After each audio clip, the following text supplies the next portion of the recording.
Well, hello guys. I decided I'm going to start doing videos on wild edible plants. Now this has been a hobby of mine since I was in my early 20s. Now I'm 44 years old.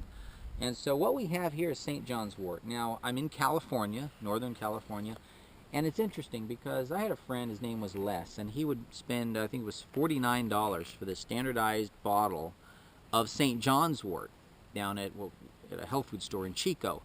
And between Chico and Paradise, there's nothing but St. John's wort growing between the two freeways. It's a yellow flower, and this is it. And you can see, and right now, this is the best time to harvest it. When the flowers are going into bloom and buds are happening. You can get it where the buds are starting or when the blossoms are happening. There's no bugs in here. It's very, very clean. Now the leaves, so people call this hypericum, there's different. Now this is, I like getting these too because this is nice because if you take the stem and you just go like this, you get the leaves. You put that in a seed grinder, a coffee grinder, make it into a powder. You can dry these very easily inside of a house. So I'm just going to eat some of this. I love the flavor of this. Now there's some studies that says this can make you sensitive to the sun. I don't know, you research it yourself. Some studies show that you can eat as much as you want with no ill effects. The study that I saw with the sun sensitivity, they found, and then it was actually cows. They found that those cows were not organic cows. They were cows that were given antibiotics, growth hormones, and another whatever chemicals.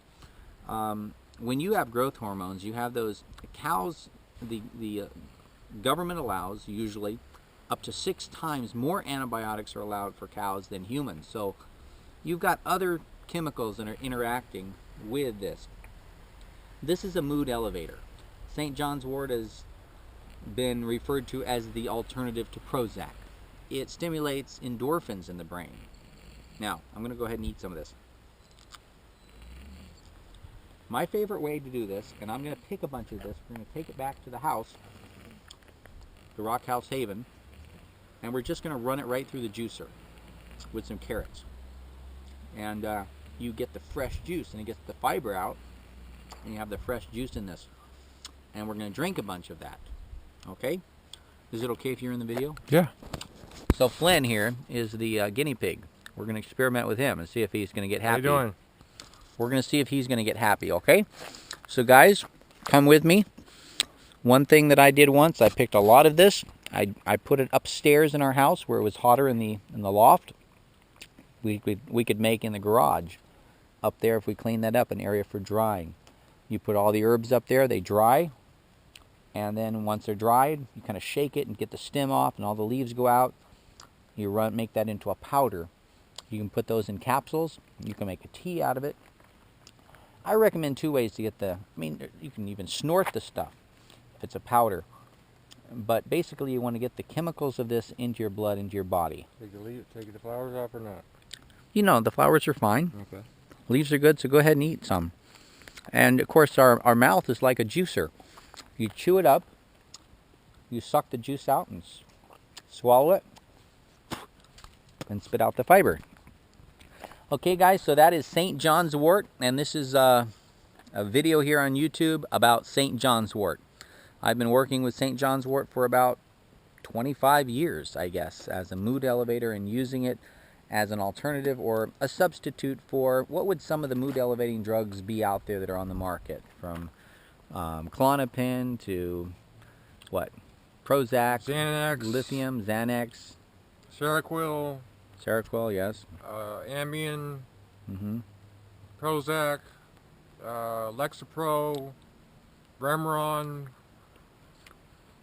So we'll do some more research. In the meantime, if you want to research something and you want to put a blog after this video, just comment at the bottom some information. We'll start getting some information out to the people. The most important thing I wanted you to know is, you know, it's interesting, as we were parked here to get out and pick some of this. This is right here in Magalia, California. A couple were going on a walk. The lady was from Germany, and she noticed this and she was harvesting it. and she knew exactly what it was. But most people don't know what this is. Just drive right by and have no clue. They have no clue. So we started with this. We're going to go on to some more plants, and we'll keep you informed. There's a lot of, I look at it as in two categories. There's the medicinal and there's the nutritional.